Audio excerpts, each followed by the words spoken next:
భారతదేశపు ఉక్కు మనిషి, స్వతంత్ర సమరయోధుడు, భారతదేశ తొలి ఉప ప్రధాని,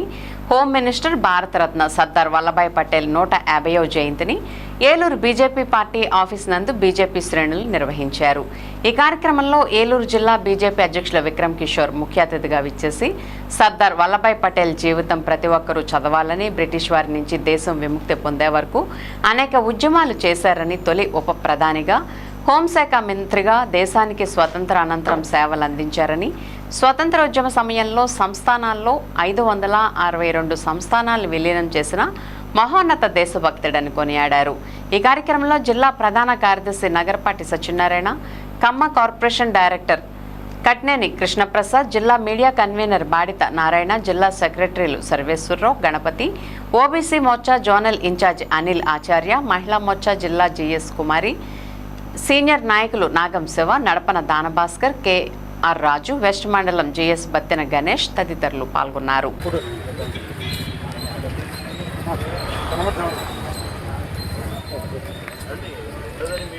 దేశవ్యాప్తంగా కూడా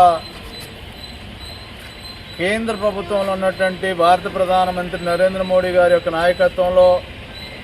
ఏక్ భారత్ శ్రేష్ఠ భారత్లో భాగంగా ఈవేళ ఏలూరు జిల్లాలో ఉన్నటువంటి జిల్లా కార్యాలయంలో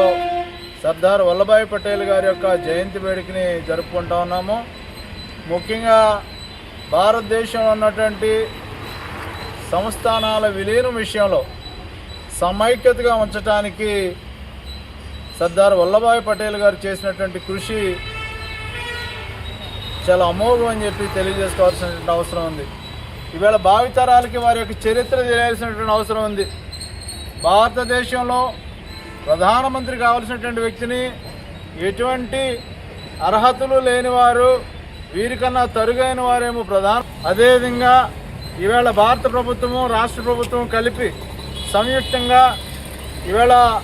వారి యొక్క జయంతి వేడుకలను పురస్కరించుకుని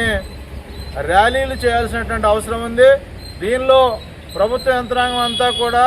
ఈవేళ ఉన్నటువంటి విద్యా సంస్థలు కానివ్వండి, ఎన్ఎస్ఎస్ కానివ్వండి, ఎన్సిసి కానివ్వండి, వీళ్ళందరూ కూడా సమైక్యత పరుగు ఏదైతే ఉందో ఆ కార్యక్రమాలని రాబోయేటువంటి కొద్ది రోజుల్లోనే మనం కూడా అందరం పాల్గొని వారి యొక్క ఖ్యాతిని ఇనుమడింపజేసే విధంగా భావితరాలకు అందించాల్సినటువంటి అవసరం ఉంది అని చెప్పి తెలియజేసుకుంటూ భారత్